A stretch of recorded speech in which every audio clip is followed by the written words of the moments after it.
Allahu Akbar,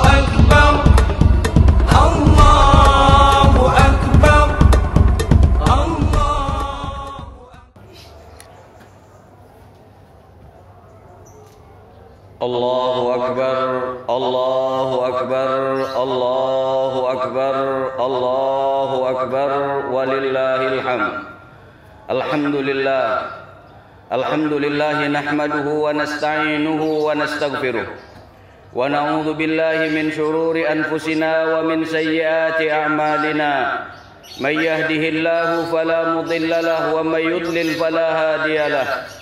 Ashhadu an la ilaha illallah wahdahu la syarika lah wa ashhadu anna sayyidana Muhammadan abduhu wa rasuluh.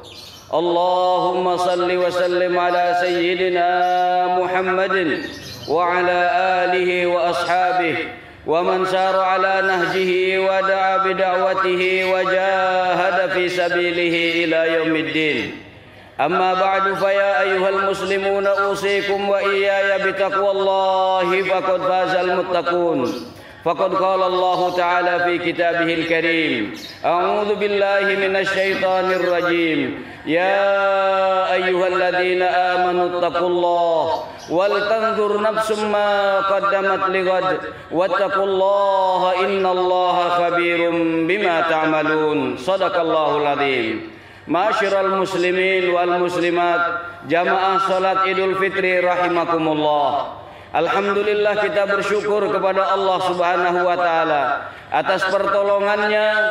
Alhamdulillah kita bisa selesaikan ibadah demi ibadah selama 1 bulan Ramadan, bulan yang agung dan diagungkan oleh Allah Subhanahu wa taala, bulan yang diberkahi oleh Allah Subhanahu wa taala, meskipun dalam suasana mencekam karena seluruh dunia ditimpa wabah COVID-19 atau corona. Tapi insya Allah ibadah puasa kita nilai kualitasnya tidak akan berkurang, karena ibadah puasa tidak terikat dengan tempat tetapi terikat dengan waktu.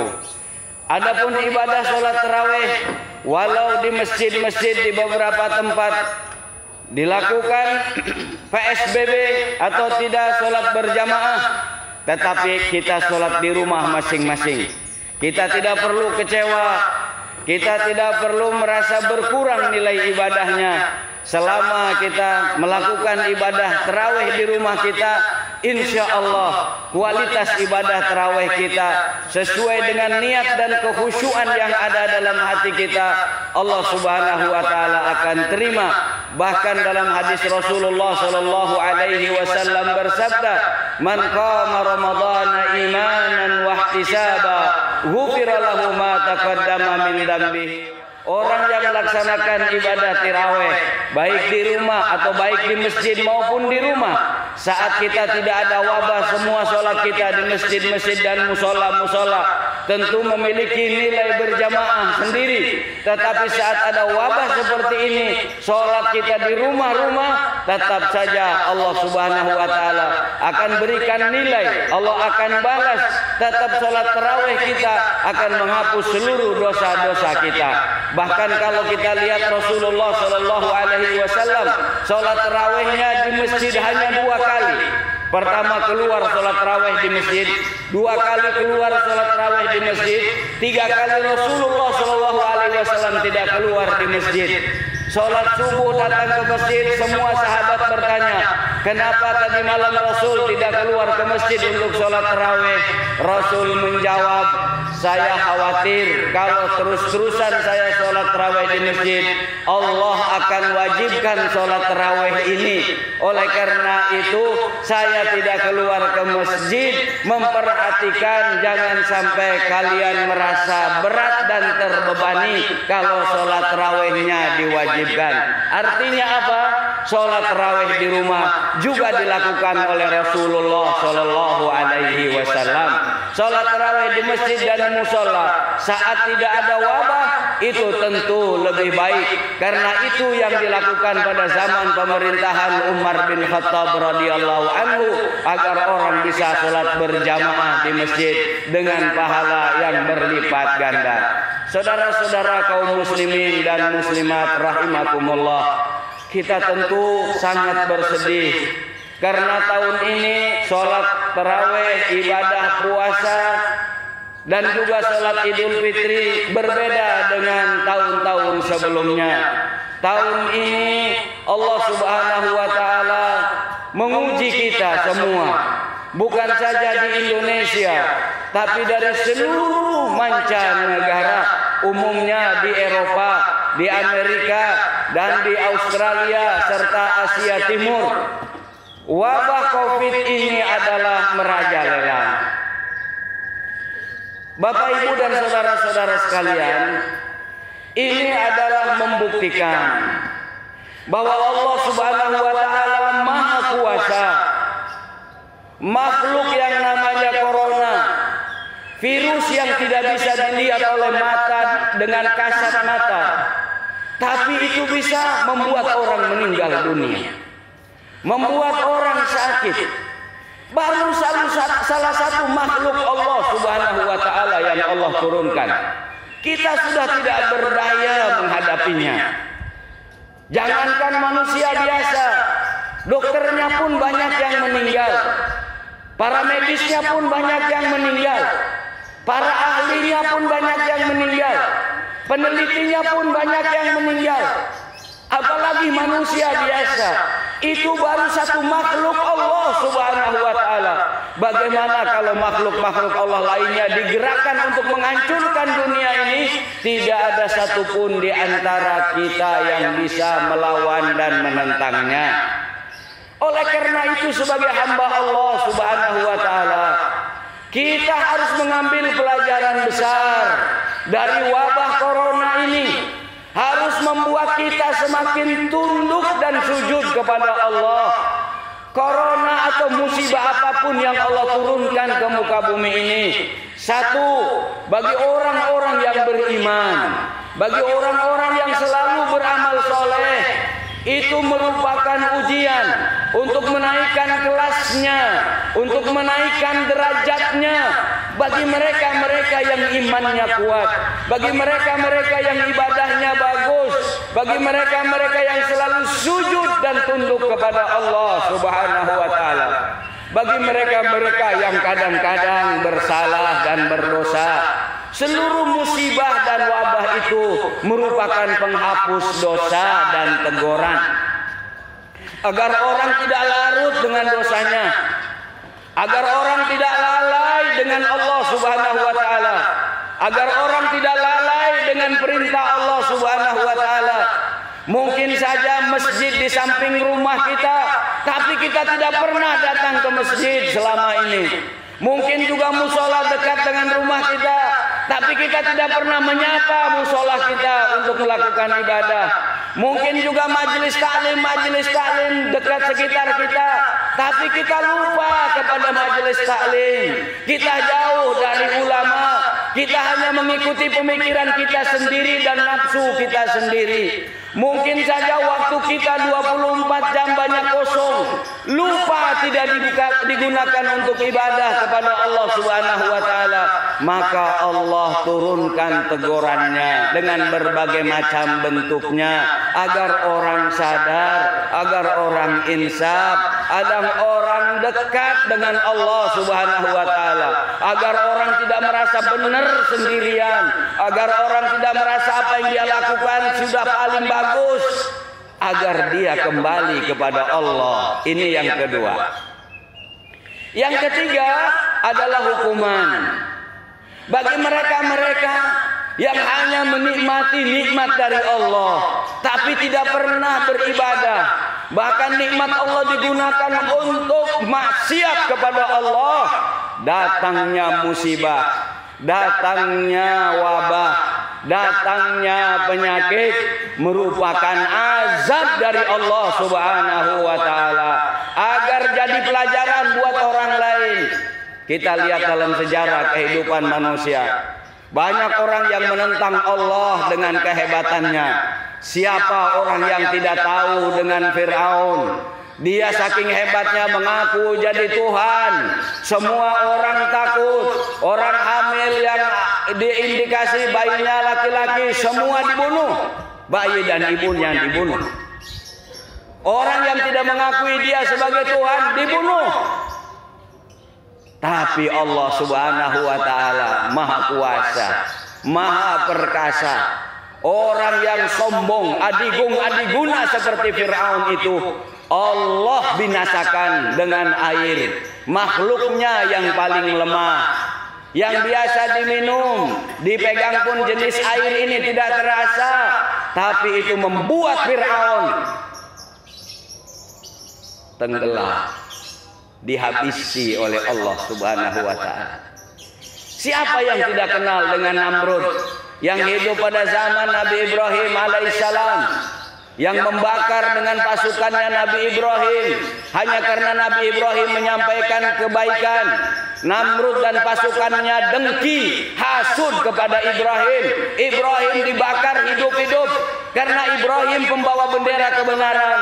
Allah datang lindungi Nabi Ibrahim. Saat dibakar oleh Namrud, Allah perintahkan api, ya narukuni bardan wa salaman ala Ibrahim. Wahai api, jadilah engkau dingin terhadap Ibrahim. Begitulah kepada hambanya yang soleh, Allah lindungi ketika mendapatkan berbagai macam mara bahaya. Bagaimana nasib Namrudnya? Namrudnya yang adigung-adiguna itu Allah binasakan dengan seekor nyamuk. Nyamuk atau lalat itu kalau dipijit saja mati oleh orang umum, tapi nyamuk dan lalat ini membuat Namrud tersungkur ketika melawan Allah Subhanahu wa taala. Bagaimana Namrud dimasuki kupingnya dengan nyamuk atau lalat?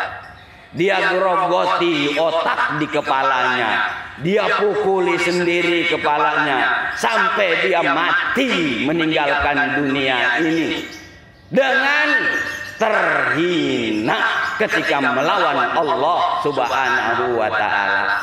Oleh karena itu saudaraku, selama masih kita hidup di dunia ini, diberi kesempatan oleh Allah Subhanahu wa taala, kita harus dekat dengan Allah. Segera tobat. Rumah-rumah yang dekat dengan masjid, kalau PSBB-nya sudah selesai, kita sholat di masjid. Di rumah-rumah yang dekat dengan musola, PSBB selesai, kita sholat di musola-musola kita. Jangan tantang Allah, jangan lawan Allah Subhanahu wa taala. Allah tidak bisa dilarang, ditantang. Allah tidak bisa dilawan. Allah ciptakan manusia kita ini semua, wa ma khalaqtul jinna wal insa illa liya'budun, untuk sujud dan tunduk kepada Allah. Ketahuilah saudara-saudaraku sekalian, kebahagiaan yang hakiki itu hanya ada pada saat orang dekat dengan Allah, pada saat orang selalu ibadah kepada Allah. Orang punya harta itu sangat relatif, dan harta tidak ada yang membuat jaminan orang bahagia. Orang punya jabatan itu relatif dan terbatas, dan tidak ada jaminan orang punya jabatan itu akan bahagia. Tapi Allah jamin mereka-mereka yang dekat dengan Allah, mereka-mereka yang selalu beribadah kepada Allah, mereka-mereka yang selalu ingat kepada Allah, mereka-mereka itulah yang dijamin hidupnya akan bahagia, baik di dunia ini maupun sampai di akhirat kelak. Alladzina amanu wa tatma'innu qulubuhum bi dzikrillah. Ala bi dzikrillah tatma'innul qulub. Orang-orang yang beriman, yang kedua selalu zikir kepada Allah, hati mereka akan tenang. hati mereka akan bahagia, hati mereka akan selalu tentram ketika mereka dekat dengan Allah. Kalau kita ingin hidup bahagia dalam hidup di dunia ini, dalam hidup di akhirat kelak, kita harus dekat dengan Allah. Karena kebahagiaan itu milik Allah, akan diberikan kepada siapa saja yang dikehendaki oleh Allah. Tentu yang pertama akan diberikan mereka-mereka yang selalu dekat dengan Allah Subhanahu wa taala. Kita mau melawan Allah, virus corona yang tidak kelihatan saja, kita tidak berdaya menghadapinya. Apalagi kalau Allah turunkan tentara-tentaranya yang lainnya, Allah turunkan makhluk-makhluknya yang lainnya. Nyamuk dan lalat bisa membunuh Namrud yang mengaku Tuhan. Air bisa memampuskan Fir'aun yang mengaku jadi Tuhan. Dari mana kita bisa melawan Allah? Tidak, sekali-kali tidak. COVID-19 harus membuat kita semakin dekat dengan Allah Subhanahu wa taala. Harus membuat kita semakin rajin ibadah kepada Allah Subhanahu wa taala. Karena kita ini akan tinggalkan dunia ini. Mungkin di dunianya orang bisa berleha-leha, orang bisa macam-macam, tapi begitu meninggal dunia, dia tidak bisa akan lari dari cengkraman kekuasaan Allah Subhanahu wa taala. Nauzubillah, summa nauzubillah. Sekali lagi, dengan momentum Idul Fitri pada suasana COVID-19 ini harus menjadi peringatan besar bagi kita agar kita sadar bahwa Allah lah yang berkuasa, agar kita sadar bahwa kita wajib tunduk dan patuh serta ibadah kepada Allah Subhanahu wa taala. Allahu akbar, Allahu akbar, Allahu akbar, walillahil hamd. Saudara-saudaraku kaum muslimin dan muslimat rahimakumullah, setelah kita terus perbaiki hubungan kita dengan Allah Subhanahu wa taala sebagai hambanya, itu tidak cukup. Kita juga harus membangun hubungan dengan sesama saudara kita, yaitu manusia. Allah Subhanahu wa taala berfirman dalam Al-Qur'an, "Duribat 'alaihimud dhillatu aynama suqifu illa bihablin minallah wa hablin minan nas." Manusia akan ditimpakan kehinaan di mana saja mereka berada, kecuali mereka yang bagus membangun hubungan dengan Allah Subhanahu wa taala, yaitu melalui ibadah-ibadahnya, melalui ibadah yang disyariatkannya, yang dicontohkan oleh Rasulullah, yang disampaikan oleh para ulama salafus saleh kita. Yang kedua, manusia harus membangun hubungan dengan sesama manusia secara baik. Kita tidak boleh egois, kita tidak boleh sombong. Seluruh hal yang merusak hubungan dengan sesama kita diharamkan dalam Islam. Ghibah dan menggunjing saudara kita haram, karena itu akan merusak hubungan kita. Hasud dan dengki itu haram, karena itu akan merusak hubungan sesama kita. Ghil itu haram, karena itu akan merusak hubungan sesama kita. Seluruh penyakit-penyakit hati diharamkan oleh Allah, oleh Islam, oleh Rasulullah. Kenapa? Karena itu akan merusak hubungan sesama kita. Karena itu, melalui momentum Ramadan ini, bersihkan hati kita dari sifat sombong, dari sifat ujub, dari sifat takabur, dari sifat dengki, dari sifat hasud. Karena itulah yang akan menyelamatkan kita. Harta tidak bisa menyelamatkan, anak-anak pada waktunya tidak bisa menyelamatkan. Kata Allah dalam Al-Quran, "Yauma la yanfa'u malun wala banun illa man atallaha biqalbin salim." Hari itu nanti, hari kiamat itu nanti tidak akan bermanfaat harta dan anak-anak, kecuali orang yang datang menghadap Allah dengan hati yang bersih, dengan hati yang bersih, dengan hati yang bersih dari sifat dengki, dari sifat hasud, dari sifat sombong, dari sifat ujub, dari sifat takabur. Maka dengan momentum Idul Fitri ini, kita bersihkan hati kita, kita sucikan dari seluruh sifat-sifat yang kotor itu dan sifat-sifat yang mengganggu hubungan kita dengan sesama kita. Ada satu cerita yang ingin saya sampaikan. Suatu saat Rasulullah Shallallahu Alaihi Wasallam duduk bersama Nabi. di masjid. Rasul duduk bersama sahabatnya di masjid. Tiba-tiba Nabi mengatakan sebentar lagi akan datang calon penghuni surga. Semua sahabat penasaran, nengok ke masjid, menengok ke pintu masjid. Nggak lama kemudian datang seorang laki-laki nenteng sendal, wajahnya basah dengan air wudhu. Semua orang terperangah, oh dia rupanya yang calon penghuni surga. Esok harinya diulang sama Nabi. Sebentar lagi akan datang calon penghuni surga. Pas dilihat orang yang kemarin lagi datang. Esok harinya ketiga kali Rasul mengatakan lagi, besok sebentar lagi akan datang calon penghuni surga. Tidak lama kemudian datang orang yang kemarin lagi dalam kondisi yang sama. Lalu ada sahabat yang penasaran, apa nih orang amal perbuatannya sampai dijamin masuk surga oleh Rasulullah. Kemudian dia minta izin. Untuk apa? Untuk nginep di rumahnya. Pengen tahu apa yang dia kerjain tiap malam. Dia bilang, saya ada masalah keluarga, boleh nggak nginep di rumah kamu? Oh boleh. Begitu nginep, dilihat habis sholat isya, tidur. Mungkin jam 1 tahajud, tidak. Mungkin jam 2, tidak juga. Mungkin jam 3, tidak juga. Kapan dia bangun? Saat azan subuh. Malam itu tidak ada yang istimewa dari orang yang dijamin masuk surga tadi, kecuali sebelum tidur dia baca doa, saat tidur balik badan dia berzikir, begitu sholat azan subuh dia bangun. Alhamdulillahilladzi ahyana ba'da ma amatana wa ilaihin nusyur. Kata sahabat yang penasaran, mungkin malam ini capek. Dia lihat lagi besoknya. Besoknya pun sama, begitu aja, tidak ada yang istimewa. Dia pikir dari jam 1 sampai subuh tahajud terus, enggak. Atau dari jam 1 sampai subuh dia baca Quran terus, tidak juga. Tidak juga. Wah, mungkin masih capek juga. Besoknya dilihat lagi. Ternyata sama saja. 3 malam berturut-turut tidak ada yang istimewa. Akhirnya sahabat tadi setengah kecewa.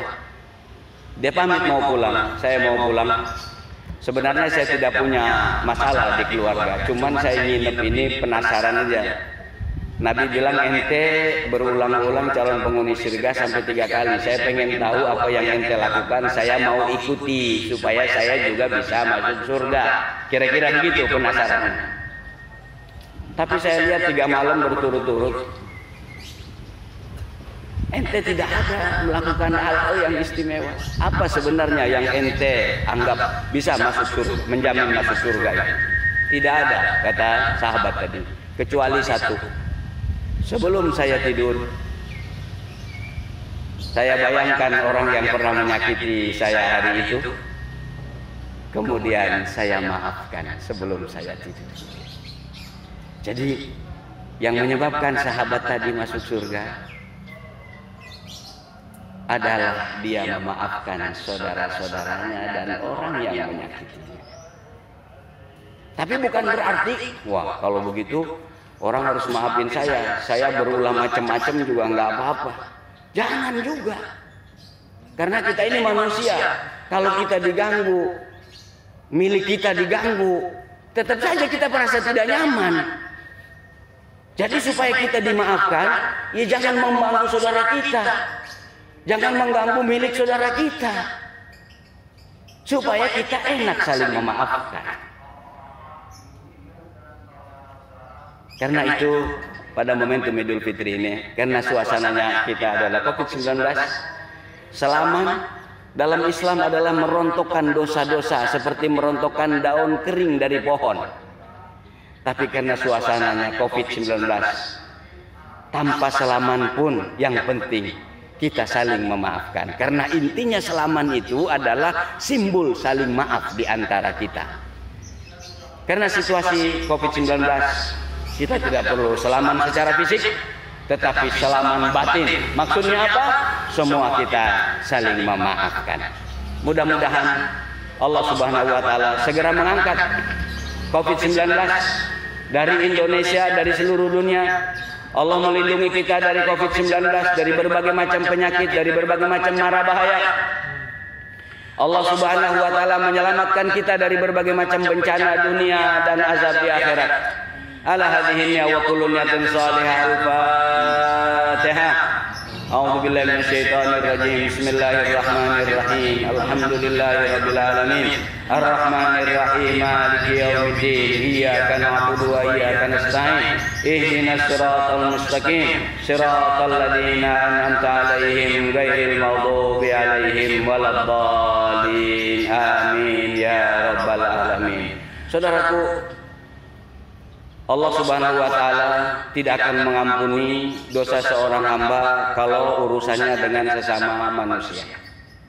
Karena itu, yang merasa mengganggu hak orang lain, dia harus meminta maaf.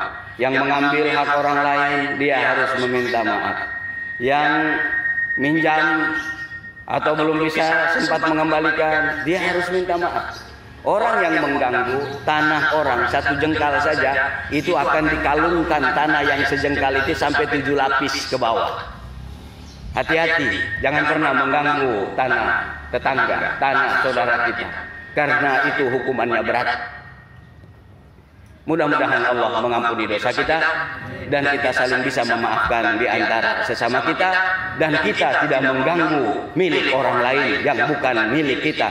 Kita jangan menguasai milik orang lain yang bukan milik kita, karena itu kita tidak punya hak. Alhamdulillahirabbil alamin. Hamdan yu'afi ni'amahu wa yukafi'u mazidah. Ya Rabbana lakal hamdu kama yanbaghi li jalali wajhikal karimi wa 'azimi sultanik. Ya Allah, kami persembahkan kepadamu seluruh bentuk pujian yang layak dengan kebesaran dan keagungan-Mu atas seluruh nikmat dan karunia yang telah Kau berikan kepada kami. Allahumma iyyaka na'budu wa iyyaka nasta'in. Hanya kepadamu kami mengabdi ya Rabb. Hanya kepadamu kami memohon. Terimalah pengabdian kami. Kabulkanlah permohonan kami. Allahumma rabbana taqabbal minna salatana wa siyamana. Ya Allah, terimalah salat kami. Terimalah puasa kami. Wa shadaqatana, terimalah sedekah kami. Wa tilawatana, terimalah bacaan Quran kami. Wa tasbihana wa tahmidana wa salatana, terimalah tasbih dan tahmid selawat kami ya Allah. Wa tammim taksirana, sempurnakanlah kekurangan kami ya Allah. Allahumma inna ala dzikrika wa syukrika wa husni ibadatik. Ya Allah, bimbing kami dalam hidup ini dengan hidayah-Mu, agar kami senantiasa ingat, dekat dan zikir kepadamu, agar kami senantiasa menghargai dan mensyukuri nikmat-nikmat-Mu, agar kami senantiasa mengabdi kepadamu dengan baik dan benar. Ya Allah, Allahumma ighfir lana dzunubana wa liwalidina warhamhum kama rabbawna shighara wa li jaddatina wa li ajdadina wa li masyayikhina wa li masyayikhina wa li jami'il muslimina wal muslimat al ahya'i minhum wal amwat innaka sami'un qaribun mujibud da'wati wa qadil hajat. Ya Allah, selama ini mungkin kami lalai, ampuni dosa kami ya Allah. Selama ini mungkin kami meninggalkan kewajiban kepadamu, ampuni kami ya Allah. Selama ini mungkin kami maksiat kepadamu, ampuni kami ya Allah. Ampuni dosa-dosa kami ya Allah. Ampuni dosa ibu bapa kami ya Allah, baik yang masih hidup bersama kami ataupun yang telah mendahului kami meninggalkan dunia ini. Ya Allah, kami ingin berbuat baik kepada ibu bapa kami, karena jasa mereka terlalu besar kepada kami. Tanpa mereka kami tidak mungkin jadi seperti sekarang ini ya Allah. Mungkin kami masih melukai perasaan hati ibu bapa kami. Ampuni kami ya Allah, ampuni mereka ya Allah. Kami ingin berbuat baik kepada mereka, tapi di antara kami ada yang belum mampu berbuat baik. Engkau telah lebih dulu panggil mereka menghadap-Mu. Jika Engkau pisahkan kami dengan ibu bapa kami di dunia ini, kami mohon ya Allah, pertemukan kami kembali dengan ibu bapa kami di surga-Mu bersama Rasul-Mu sallallahu alaihi wasallam. Ampuni dosa kakek nenek kami ya Allah, ampuni dosa guru-guru kami ya Allah, ampuni dosa orang-orang yang telah berbuat baik kepada kami ya Allah. Ya Allah, Rabbana hab lana min azwajina wa dzurriyyatina qurrata a'yun waj'alna lil muttaqina imama. Jadikan keluarga kami keluarga yang sakinah, mawaddah warahmah. Jadikan anak dan istri kami anak-anak yang saleh-salehah, yang menjadi qurrata a'yun dan kebanggaan bagi kami ya Allah. Jadikan mereka anak-anak yang nurut, anak-anak yang tunduk kepada perintah-Mu, kepada perintah Rasul-Mu, ikut nasihat orang tua yang baik ya Allah. Jika Engkau kumpulkan kami dengan anak cucu kami di dunia ini dengan penuh kegembiraan, kami mohon kumpulkan kami kembali dengan mereka di surga-Mu dengan penuh kebahagiaan ya Allah. Rabbi ja'alna muqimis shalah wa min dzurriyyatina Rabbana wa taqabbal du'a. Berikan kami kekuatan dan anak cucu kami untuk terus mendirikan salat dan ibadah kepadamu ya Allah. Ya Allah ya khairul hafidin. Ya Allah, sebaik-baiknya pemelihara, penjaga dan penolong, lindungi kami dari berbagai macam musibah di dunia ini ya Allah. Lindungi kami Allahumma ya Allah, qina adzabak yauma tab'atsu ibadak. Allahumma rzuqnal jannata bighairi hisab. Karuniakan kepada kami masuk surga tanpa hisab ya Allah. Allahumma rzuqnal jannata bighairi hisab. Allahumma rzuqnal jannata bighairi hisab. Allahumma sallimna wa fadna min kulli bala'id dunya wa adzabil akhirah. Ya Allah, selamatkan dan lindungi kami dari berbagai macam mara bahaya dunia dan azab di akhirat.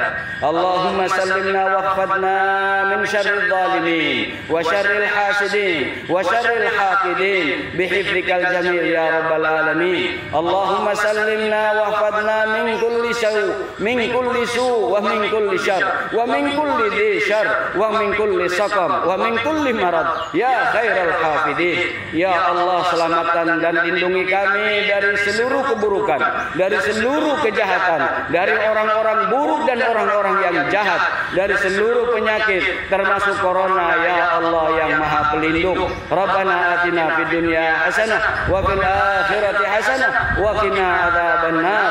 Rabbana taqabbal minna innaka antas samiul alim. Ya Allah, terimalah ibadah dan pengabdian kami yang sedikit ini. Bimbing kami untuk melakukan kebaikan dan ibadah lebih banyak lagi dalam hidup ini. Engkau Maha mendengar. Dengarlah munajat kami ya Rabb. Engkau Maha melihat. Lihatlah kebutuhan dan keinginan kami ya Rabb. Engkau pengabul doa. Kabulkanlah doa dan munajat kami di hari yang fitri ini. Wa sallallahu ala sayyidina Muhammadin wa ala alihi wa sahbihi wa sallam. Walhamdulillahi rabbil alamin. Aqulu qawli hadza wa astaghfirullah li wa lakum. Wassalamu alaikum warahmatullahi wabarakatuh. Allahu akbar.